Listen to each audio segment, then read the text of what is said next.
navigator, nor do I, because I'm but that was another ordinance that I think was sort of banded around about, after 3 minutes, people can get,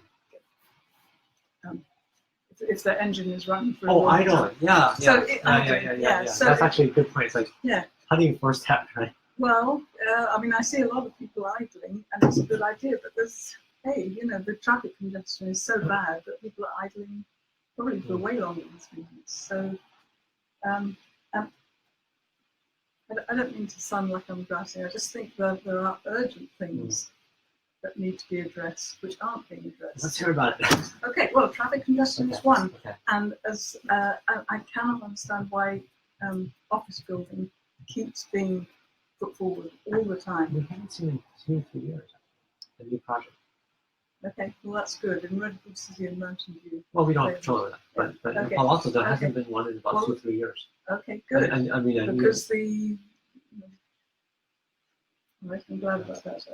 That's my the housing, the low-income housing. Not talking about medium-income housing.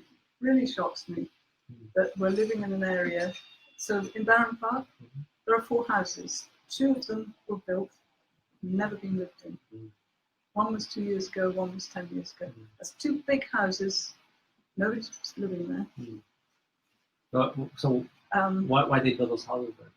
Good question. Why did they get? I don't know. But these are things which someone's passed it at the city.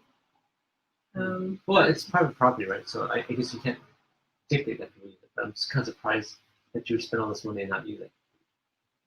Yeah, but I agree. They're also holiday. But little by little, I feel I've lived here 25 years. I'm not originally from here, but the community has changed hugely, and that's not, obviously communities everywhere change. Sure. But I think you're getting a lack of balance.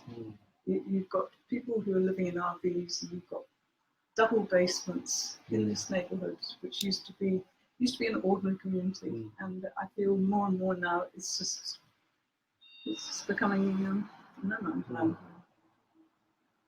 Okay, so the other big one is. So are you saying that you want to see more housing? I'd like to see better proportion. Instead of these luxury, massive buildings, like there's one that's just.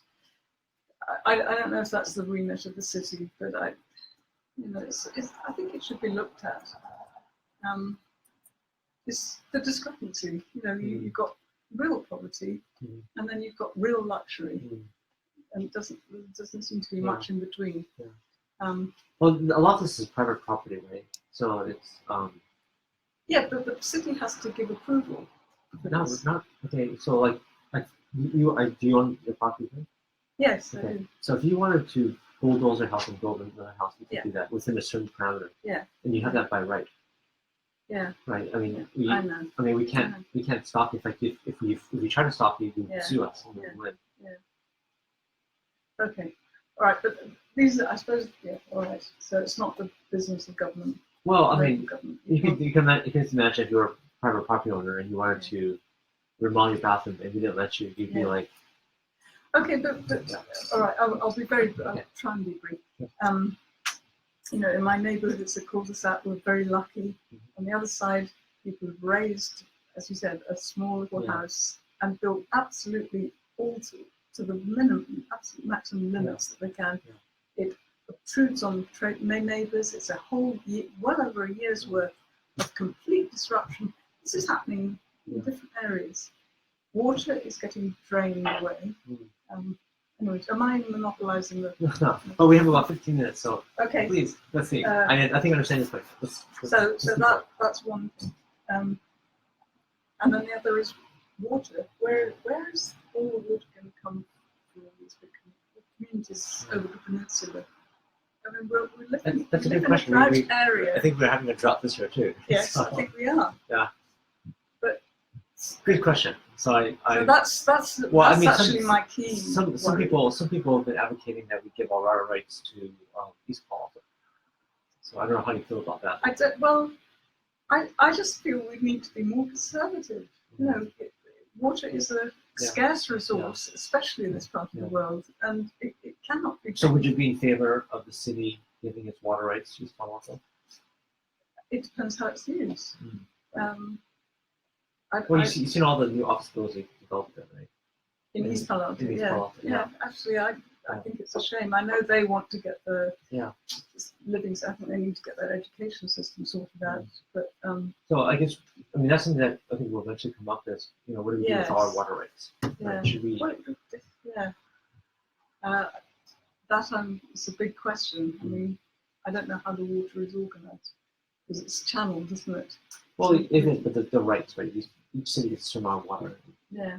We actually aren't using all of our water rights right now, and so some people have been advocating that we give it to East Palo Alto. Well, not if it's going to lead to further office development. Well, and that's you why get more and more of an imbalance of housing Well, that's why they want to have more water, right? Exactly. So they can do more development. Well, it depends what kind of development it is. If it's housing, that's fine. Well, it's for whatever development they're trying. But right now, it's been a lot of office development. Right? Well, office development brings all its problems, doesn't it? That's why I'm asking. Yeah. So no, probably. Okay. I think all cities should be much more aware of where we live. Okay. So I think the only other thing that I think the city should be addressing, and it pretends to address it, I feel, is jet noise. And this is why this area, I wrote this in, I think it was in 2014, and this was about the gas. I can keep it. Okay. It was just about the leaf blowers because again the scofflaw, but there was absolutely zero mention of jet noise. I am sensitive to noise. Yeah. Well, I've noticed jet noise is way worse than it. I moved to but this changed. I moved in 2004. It's way more than now than before. Yes. There's no question about it. But I do think the city should seriously lobby for a representative at one of the round tables. Well, I think we are, but I don't think we're being very effective. That's a different story. So, I mean, I don't think we have. We spend money on lobbyists. I know that. We spend money on lobbyists. But I went to all those meetings. I mean, I'm not a particularly political person. I just see certain things that just seem to just get shrugged off. And that's why I don't have a lot of time for what's the current issue. Okay. So that's pretty much. Well, thank you. Okay, and Corinne, do you have anything to add? Yes. Okay. Thank you. My situation is a bit similar as Stephanie's. Hello? Yep, go ahead. Connect. Oh, I'm sorry. I didn't speak and I have been on speaker. I was quite sure if I pressed the right button. Has been in the area since '92 as well. Did not grow up here, but I've been here for over 25 years. Sure. I simply strongly disagree that our hard-earned tax money would be spent on an issue that I really don't see being an issue. I have been in the work management area for about 20 years, on and off, because I took care of my children earlier. And never have I encountered a problem with women being disrespected, not treated well, or being in a high disadvantage. I have 3 adult children. None of them are able to live in Palo Alto. One of them bought a house in Fremont. One of them bought a house in Redwood City. The other one rented a room in Redwood City. Housing in Palo Alto is going through the roof. I'm lucky that I own a house. However, I'd much rather have the city spend money on affordable housing. Yes. We have a lot of homeless here. As I said, kids are not able to afford housing in this area unless we help them out as parents.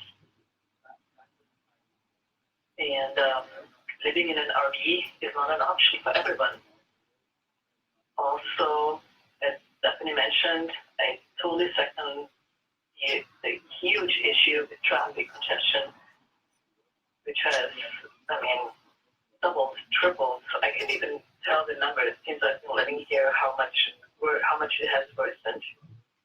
Like, I would much rather see my money being spent on the train, being, I guess, about the proposal of having it underground, or so that less accidents, even fatal accidents, can happen. I think there's East Meadow, and then there's Charleston Crossing. I'd much rather have the tax money spent on these issues, on housing and on traffic, than on the gender issue. Yeah, I support that too. Okay. So that's why I commented quickly on Nextdoor, and then also sent an email to the council to please vote no on this issue. On the gender equality issue? Yes, correct.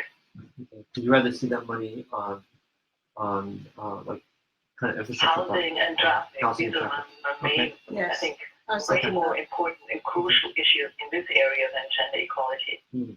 Okay. Okay, I hear you. Okay, good. We are just about out of time. If anything that you guys want to add in the last minute or so that we have? No, I think we're very much in agreement. Okay. Actually, Karen put it up 6:30. No problem, no problem. That's good. Okay, good. Okay, well, I want to thank both of you guys for taking the time to chat with me and expressing your opinions. This is actually very important. So, thank you. Okay. Thank you for thinking. Thank you for calling me. Of course. Okay, bye-bye. Thank you. Bye. It worked. I don't know. Okay, thank Right. you for coming in. No, you're welcome. Good. I think that was my. Okay, all right. Thanks a lot. Thank you. Bye-bye. Bye. Bye. Okay, let's get our staff meeting started.